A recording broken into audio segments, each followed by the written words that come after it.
This is Nicole Jones from Los Angeles, California with Purgatorium. Very exciting to see them. Hi. I see you have something else though. You had Equator, a picture of Equator. Which one am I pitching? Yeah, that's Equator. Is that not what you're pitching? Oh, I was told Purgatorium. I can pitch Equator if you want. Pitch what you want to pitch. Okay, we'll start with Equator then. The best thing you got. Oh no, you can, don't rip it up. Okay, sorry. All right, backtrack. It's a completely different script. Equator is a kind of like a, wow, I have to backtrack a little bit. So think Predator meets Lost on an island in the South Pacific during World War II. And it's based on an actual legend. When the American troops, there was an island that they were storming and they were expecting to meet very, very heavy resistance from the Japanese. It was going to be comparable to D-Day. They were expecting 1 in 3 losses, but when they got there, there was nobody there. It's like something had gotten to the Japanese first. And in this case, it's that little critter that you're seeing there in front of you that was designed by Jeff Rebner, who's not here today, because I didn't know that that was the project I was pitching. That's all I have, I guess, because I wasn't prepared for this one. So if you have any questions. You can pitch the other one if you're more prepared for that. We're willing to ignore this, and you can pitch the other one. Well, yeah, we've got both. You have both, actually? Okay, so that's Equator. Story for the So you can't pitch both. We can eliminate this from our memory, and you can pitch the other one if you prefer. So the idea with Purgatorium, which is a completely different type of script, is kind of Terry Gilliam meets Sandman. So it's like this whole mythology about the afterlife and how the afterlife is actually a very, very badly run bureaucracy, and how, as a result of being a badly run bureaucracy, things slip through the cracks. And in this case, one of the things that slips through the cracks is a human soul is created by accident. Oops. So there's this guy on Earth who's not supposed to be here. His entire existence is an accident.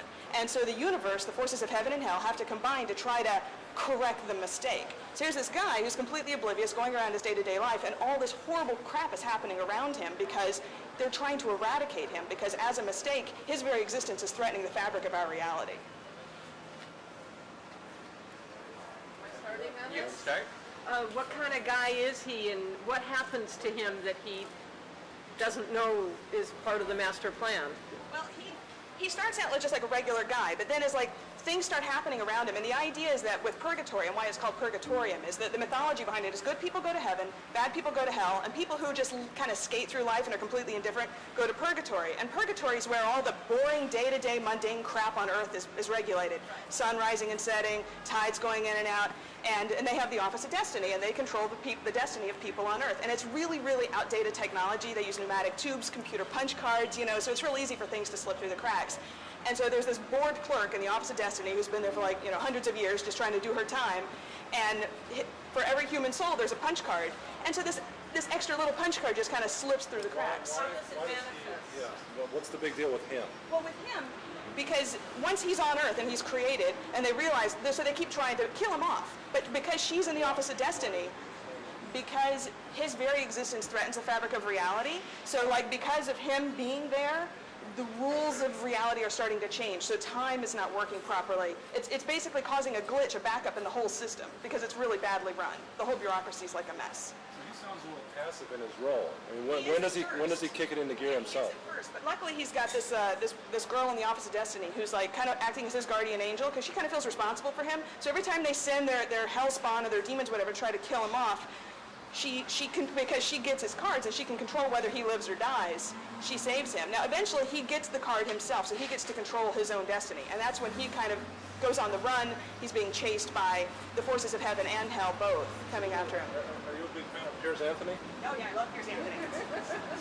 It's pretty Piers Anthony to me. Well, I feel like you wasted our time with the first thing that you were talking about. I feel like you threw out a lot of things here. I feel kind of lost. I'm a little bit confused.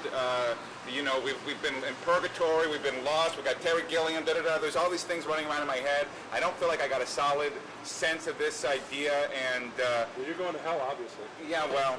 What percentage of the story takes place in this bureaucracy in Purgatory, and what takes place on Earth? I would say it's mostly on Earth, because you want to see how these activities are manifest.